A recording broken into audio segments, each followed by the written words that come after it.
when I say Nietzsche as artist, I have in mind this strong project of self-creation, which is to make of one's own life a work of art. Very difficult thing is to sculpt oneself. It's much easier to sculpt in stone than to sculpt in that invisible, mysterious material of the self. It's well known that Nietzsche has been praised as a great forerunner of psychoanalysis.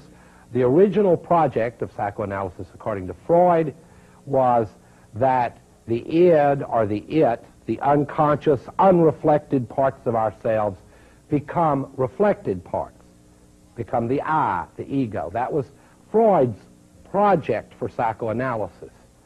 Well, since Freud, I think we can understand that we're in what is now a mass culture which is thoroughly commodified. The role of that culture is what might be characterized and has been characterized by the Frankfurt School as psychoanalysis in reverse.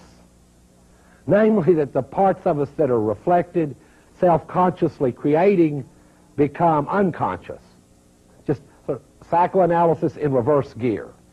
That the moments of lucidity and clarity we thought we had about ourselves are now to be filled in with stories that we pick up largely from the mass culture. Maybe we should return to a sort of a feudal view of madness. In the feudal period, the mad were looked upon as having brilliant insights of wisdom, because they would say things that were outside the bounds of normal talk. And their sayings, as you may know, and this was true even in Greece, their sayings were frequently considered to be profound and absolutely worth your attention. And it wasn't until Freud that we again began to pay attention to these mad ramblings and interpret them as though they might contain something worth understanding. Something worth understanding. So there are far worse things than being mad. And one of them is to be in a culture that is mad and to consider yourself sane. That's worse. To be involved in a consensual hallucination of normalcy is much worse than being mad. This whole telecommunicational world is one giant consensual hallucination. This won't come as a shock to younger people, because the search for meaning that I have been discussing is almost a joke of nostalgia among these people. I'll refer one more time to the movie Heathers. There's a sort of 1960s type teacher in that movie who says, "Oh, let's all hold hands and sing together." Well, all the young students just go, "Oh, God." Ugh. See, for them, that's no good anymore. Love, friendship, understanding, common bonds have all been now deferred into encounter groups. You know? It's a long way from Wuthering Heights to Love Story by Eric Siegel. It's a tremendous historical distance. And yet it happens by degrees, so we barely notice. It's the way, maybe this is the way people have always lost their own self-projects. It's by degrees. You wake up one morning and you notice that the journey you were on, you're not on it anymore, and somehow by degrees you've become something alien to yourself. I think this is a quite general experience in our culture, that by degrees and almost imperceptibly we become alien to ourselves.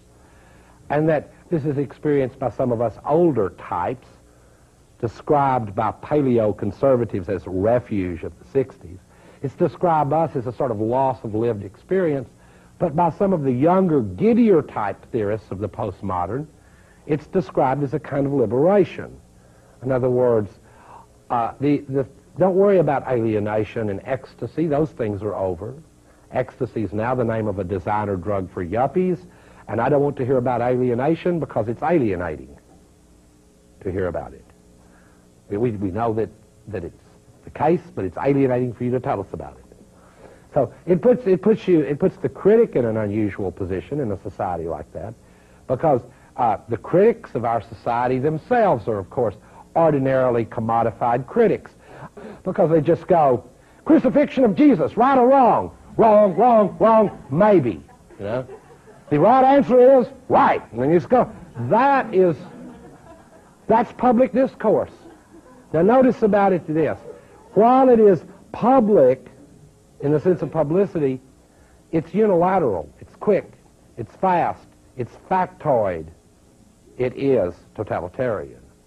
Of course. It's duck speak. You can't think that quickly. You gotta duck speak.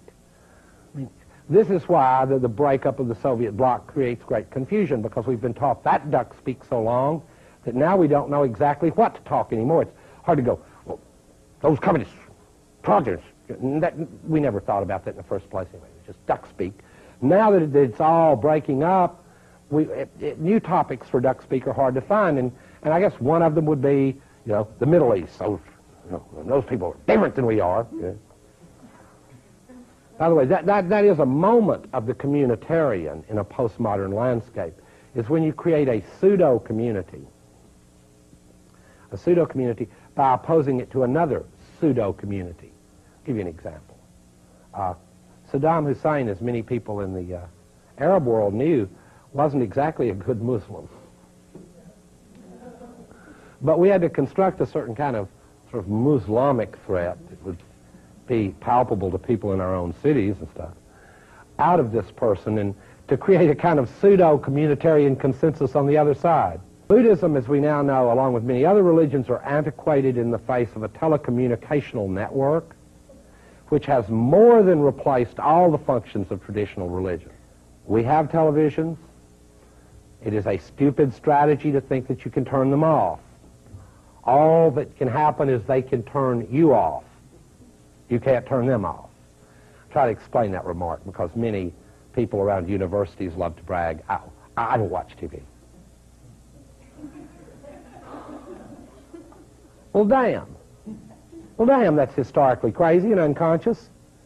Don't you realize that's something like saying, after the invention of the Gutenberg printing press, and then later the availability of cheap printed material, to go snottily around saying, well, I only read things handwritten in Latin. I don't read these new books off these printing presses. These paperbacks, to hell with them. They're the devil's things. I don't read those paperbacks. Well, that's how I feel about intellectuals. I don't watch movies. I don't watch TV. As if you could escape an entire world whose culture is being shaped by this, and the subjectivities of millions of what will be culture and objective spirit, shaped by these new instruments and new forces. As if one could escape it by turning a switch. That's why I say you can't turn off TV. It can turn you off, but you can't turn it off. You can't make it disappear, but it can make you disappear. I mean, it's just not that relation. Nietzsche, of course, when he talked about nihilism in The Last Man, had no idea that nihilism would be technologically achievable and that it would not upset people as much as he thought. That the death of human subjectivity, that the end of projects that are our own, and the turn towards projects invented, packaged for us, sometimes by machines and not even by human advertisers or whatever, but just simply packaged by machine, along demographic programs written up by other machines, that would become the new array of things that are supposed to give us meaning, is, as it were, beyond nihilism. This is not a culture that believes in nothing. This is a culture that is rooted in the will to nothingness, in Nietzsche's sense, and at the same time is, in a certain sense, giddy about it. In any case, what the postmodern condition is about is the drying up of lived experience. And perhaps some of our postmodern dissatisfaction, anticipated by bizarre theorists like Nietzsche and Kierkegaard, perhaps to the extent there is dissatisfaction with it, perhaps some of that dissatisfaction is rooted in the desire to feel an experience again, to live a real experience again. Something that really occurred, that wasn't already packaged, explained, prepackaged, agreed upon, then given to you as your opinion without a possibility of doing anything but assenting. And you may go, oh no, they give us choice. Well, we all know what the array is and how infinite it is. It's like choosing green beans at the grocery store. How many kinds do they have? Say you want canned green beans. I'm a throwback. I like canned green beans. I don't like the ones that you put in the plastic pouch. I want the canned ones. And I get a choice. There are like 20 kinds. I've tried a lot of them. I open them, and they're all just really bad green beans. They're green, and they're beans, and they're this long, and they got the same amount of water. And I've chosen, and that's true, I've chosen, and I want that freedom to choose, and I would fight and die for that freedom to choose the green bean of my choice. But what I don't have is the choice to select that autonomous radical project that Nietzsche put at the center of his writing and at the center of his attempt at self-creation. That's what the choice I don't have. I feel sometimes as though I'm plugged into a giant computer that will take every command I give it except the one that I want the most. The command that the damn machine blow itself up. It will do anything else I'll say. I'll type in food. Now it comes food. I'll type in, I want to give this talk in Russian. Type this in, it comes out. But the one command I want is the command for the damn thing to just go boom. And all the little transistors just do glow. I think some of that archaic anarchism may lurk out there somewhere. I hope that as I enter, now in this really strong paradox, because without a postmodern culture there would be no televised lectures on Nietzsche. I hope as I enter that spiral of information that I can, plant here and there tiny little moments of that kind of rebellion which are planted throughout the text of Zarathustra in the forms of jokes, arguments that are both suspicious and suspecting, and moments of transgression and fun.